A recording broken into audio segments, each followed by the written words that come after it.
Battlefield 2042's first in-game event was met with a mixed reaction. Call of Duty might change things up in 2023, Starfield gets new gameplay details, and much more on This Week in Gaming. The first in-game event for Battlefield 2042 went live this week. The Liquidators event is running from October 11th until October 25th. It adds a new Conquest variant called Tactical Conquest, which focuses on close quarters combat featuring 8v8 matches this week and 16v16 matches next week. Unfortunately, things haven't been smooth sailing for the first event. Less than an hour after the event launched, DICE was forced to take it down due to progression issues. Nobody was able to unlock the new cosmetics that were gained from playing the new mode. Thankfully, things resumed a few hours later and players began grinding out ribbons to unlock the Liquidator-themed cosmetics. However, many players have pointed out that most of the skins shown in the event trailer are behind a paywall. Some fans argue that the event is nothing more than a cash grab. On the bright side, Update 2.1.1 launched alongside the event and has made some noticeable improvements to the game. This update mainly addressed weapon balance. Some overpowered guns like the K30 and Avances have been nerfed, while the M16A3 and the M60 have gotten buffed. Nvidia has launched its latest flagship graphics card, the RTX 4090. Benchmarks and performance reviews have been published this week that paint the 4090 as a significant improvement over last gen's RTX 3090. To start, the RTX 4090 uses Nvidia's new Lovelace architecture, which increases the number of CUDA cores available and the card's boost clock speed. Lovelace is built using the latest 4nm tech, which offers over 76 billion transistors on the GPU, a significant upgrade to last year's 26 billion on the RTX 3090. This means data can be processed and transferred much faster and more efficiently. What this actually means for gamers is a significant improvement in performance over last gen. According to reviews, the RTX 4090's ray tracing performance in particular is significantly better. And with the introduction of DLSS 3, high frame rates at 4K and even higher are achievable. Despite only 35 games on schedule to support DLSS 3 at the moment, it's still an attractive feature if you're considering picking up one of these cards. A heated debate has surfaced in the Call of Duty community surrounding the mechanics of aim assist in Modern Warfare 2. Aim assist isn't new to Call of Duty. It has helped controller users hit their shots for years. With the addition of cross-platform play in the recent games, however, the aim assist seems to have gotten stronger to combat the mouse users on PC. Some players are calling for a nerf to aim assist radius, meaning players will need to aim more with the analog sticks. In comparison, others feels it's a suitable way to tackle the more accurate mouse users. The devs at Infinity Ward haven't commented, and the debate doesn't seem to have a solution from either side. It'll be interesting to see if things change in time for launch. In other Call of Duty news, several industry insiders claim Activision will skip 2023's mainline game in favor of new Modern Warfare 2 content.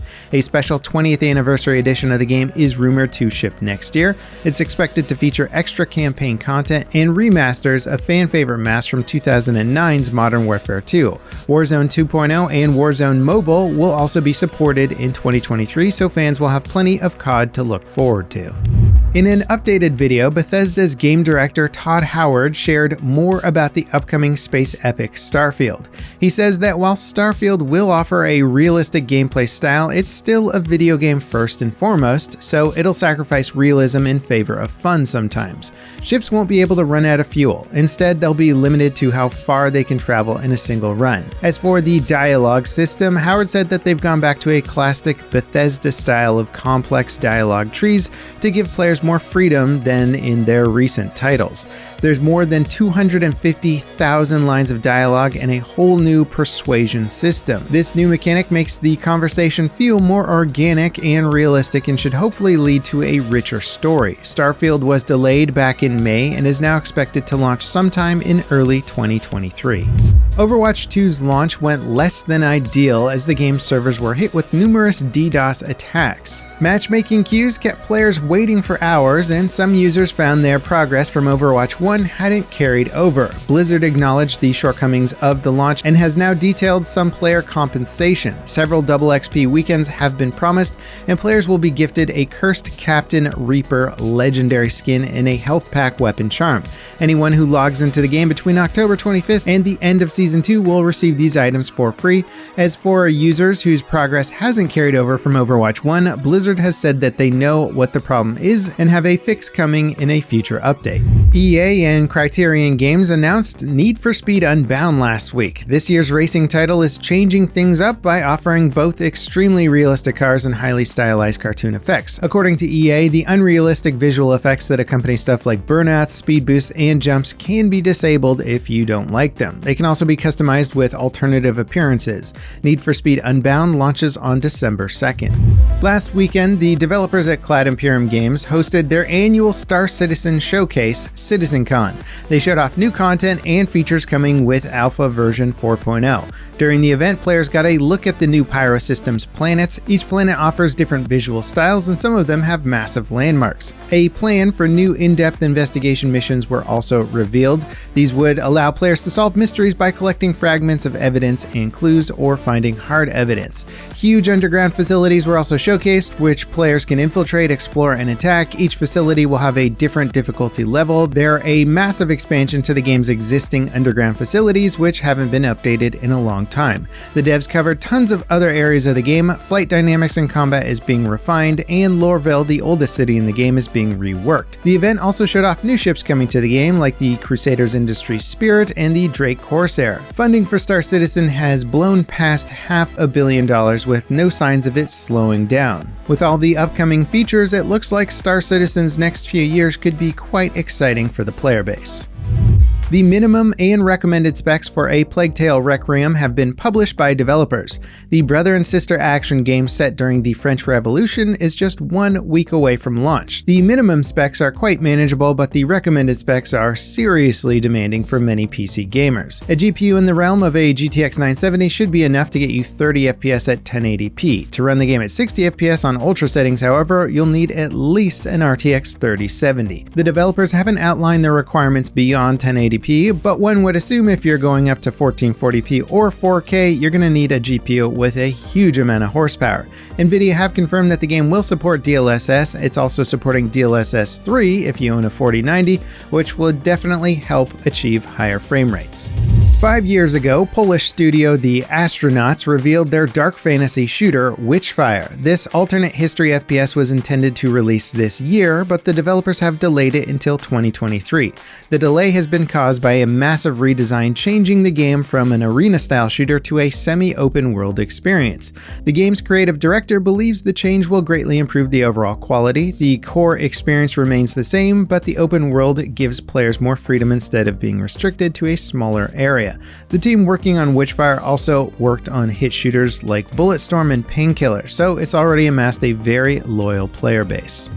Evil West is an upcoming third-person shooter developed by Flying World Hog and published by Focus Entertainment. Evil West will merge two genres by combining vampiric mythology with a Wild West setting. Focus Entertainment announced that the game has gone gold and is all set to launch this November. Reviewers who got hands-on with the game praised its refreshingly old-school gameplay loop. The variety in weaponry, gadgets, and unique settings certainly has fans exciting. The game will launch on current-gen and next-gen consoles as well as PC. EA's latest FIFA game has smashed franchise records as the player count reached new heights. Over 10.3 million players logged on to play during its launch week, making it the biggest launch in EA Sports history. FIFA 23 really changed things up this year by introducing women's clubs. It also marks the end of the partnership between EA and FIFA. Next year, the series will be renamed to EA Sports FC and drop the official licensing with FIFA. With the Women's and Men's World Cups coming to FIFA 23 at some point in the future, it'll be interesting to see how high the player count can rise. Now, before we get to our next story, I'd just like to remind you all to hit that subscribe button and/or become a channel member if you'd like to further support us down the road. Subscribing will help you stay in the loop and up to date with all gaming news. Sony's upcoming God of War Ragnarok has gone gold. meaning it's basically all set to launch this November. To celebrate, Sony is offering different themed hardware like the God of War DualSense controller for the PlayStation 5. The blue and white controller was revealed during the September State of Play livestream, but just this week, a new Ragnarok-inspired PlayStation 5 bundle was announced. Unfortunately, there's no design treatment given to the console in this bundle. Instead, it simply includes the game by default. Many PlayStation fans may want to consider swapping out the console side panels, something Sony now offers officially. Now, if you'd like to explore some of this week's news in a little bit more detail, I highly recommend checking out this DLSS 3 video that I made. It goes into the specifics of just how this new technology boosts frame rates. It's really impressive, and I cannot wait for more games to support this tech. Also, I got an opportunity to play the closed beta of Warhammer 40k Darktide. I was actually really blown away by it. It's a 4-player co-op tight-knit, mission-based experience, kind of like Left 4 Dead or Vermintide. I think a lot of people are going to be surprised by just how good this game is, and it just looks stunning. As always, guys, thank you so much for watching, and I'll see you next time. This is Level Cap, signing off.